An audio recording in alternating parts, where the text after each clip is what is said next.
கிறிஸ்தரர் பங்கினுடைய இறை மக்கள் அனைவருக்கும் என்னுடைய ஜபங்கலந்த வணக்கங்களை தெரிவித்துக் கொள்கிறேன். அன்பு பெற்றோரே, ஆசிரிய பெருமக்களே, உங்கள் அனைவருக்கும் ஒரு முக்கியமான செய்தியை நான் தெரிவிக்க ஆசைப்படுகிறேன். நம்முடைய பங்கினுடைய வளர்ச்சியிலே பெற்றோரும் பெரியோரும் ஆசிரியர்களும் முக்கியமான பங்கு வகிப்பவர்களாக இருப்பதை நான் உணர்கிறேன். நம்முடைய திருவிவிலியத்தை நாம் வாசிக்கின்ற பொழுது கடவுளை ஒரு ஆயனாக புரிந்து கொள்ள முடியும். ஆயன் என்ற அந்த வார்த்தை வாழ்க்கையோடு இணைந்த ஒன்று. இந்த வார்த்தை நம்முடைய கிறிஸ்தவ வாழ்வின் இயக்கத்தை வெளிப்படுத்துகின்ற ஒரு வார்த்தை. கடவுள் மனிதனை விட்டு பிரிந்து இருப்பது இல்லை. அந்த கடவுள் மனிதனோடு என்றும் பயணிக்கின்ற கடவுளாக இருக்கின்ற கடவுளாக இருக்கிறார். அதைத்தான் இந்த ஆயன் என்ற வார்த்தை ஞாபகப்படுத்துகிறது. நாம் நம்முடைய உடைமைகளை பராமரித்து பாதுகாத்துக் கொள்கின்றோம். அது நிலமாக இருக்கலாம், வீடாக இருக்கலாம், விலையுயர்ந்த பொருளாக இருக்கலாம். இவற்றையெல்லாம் நாம் பராமரித்து பாதுகாத்துக் கொள்கின்றோம். அவை தொலைந்து விடக்கூடாது என்பதிலே கவனம் செலுத்துகின்றோம். ஆனால் நம்மிடத்திலே இவற்றை விட மேலான மிகவும் முக்கியமான உடைமை ஒன்று உண்டு. அதுதான் கடவுள் நமக்கு கொடுத்த குழந்தைகள். அந்த குழந்தைகள் நம்முடைய பெரும் சொத்து.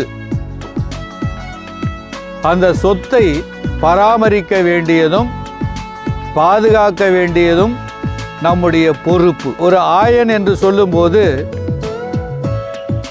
தன்னுடைய ஆடுகளுக்கு எந்த விதமான பாதகமும் பாதிப்பும் ஏற்பட்டு விடக்கூடாது என்பதிலே மிகவும் கவனமாக இருப்பதோடு அவசியப்பட்டால் தன்னுடைய உயிரையும் கொடுப்பதற்கு துணிந்து நிற்பவர் ஆயன். இதைத்தான் நாம் இயேசுவிலே பார்க்கிறோம். தன்னிடம் கொடுக்கப்பட்ட அந்த மக்களை கடவுள் தந்தையிடம் வழிநடத்துவதற்காக தன்னுடைய உயிரையும் கொடுக்கின்ற அளவுக்கு அவர் துணிந்தார் என்பதை நாம் தெரிந்திருக்கிறோம். அதே போலத்தான் நம்முடைய இயக்கம், மனிதருக்கும் கடவுளுக்கும் இருக்கின்ற இயக்கம். நாம் கடவுளோடும் இருக்க வேண்டும், மனிதரோடு உறவாட வேண்டும். மனித உறவுகள் வளமை மிக்கதாக இருக்க வேண்டும் என்றால், நமக்கு பயனுடையதாக இருக்க வேண்டும் என்றால், நாம் கடவுளோடு இருக்க கற்றுக்கொள்ள வேண்டும். அதைத்தான் மறை கல்வியிலே நம்முடைய பிள்ளைகளுக்கு நாம் சொல்லித்தர ஆசைப்படுகிறோம். இந்த பிள்ளைகளுக்கு இருக்கின்ற பெரிய ஆபத்துக்கள் நாம் புரிந்து கொள்ள வேண்டும். ஊடகங்கள், விளம்பரங்கள், அவர்களிடத்தில் கொடுக்கப்படுகின்ற சித்தாந்தங்கள், கருத்தியல்கள் அந்த பிள்ளைகளை பெரும் ஆபத்துக்கு உள்ளாக்கி அவர்கள் மனிதர்களாக இருக்க முடியாத அளவுக்கு மாற்றிவிடுகின்றன. இப்படிப்பட்ட ஆபத்துக்களிலிருந்து நம்முடைய பிள்ளைகளை காப்பாற்ற வேண்டியது நம்முடைய பொறுப்பு. அதனால்தான் மறை கல்வி முக்கியமானது என்று சொல்லுகிறோம். இந்த பிள்ளைகளுக்கு ஒழுக்க நெறியை கற்றுக் கொடுப்பதோடு வாழ்க்கை இயல்களையும் அவர்களுக்கு நாம் சொல்லிக் கொடுக்க வேண்டும்.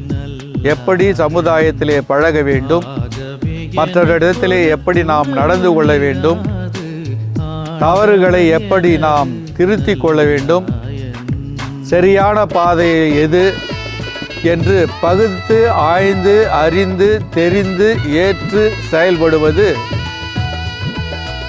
நம்முடைய பிள்ளைகளுக்கு நாம் சொல்லிக் கொடுக்க வேண்டியது.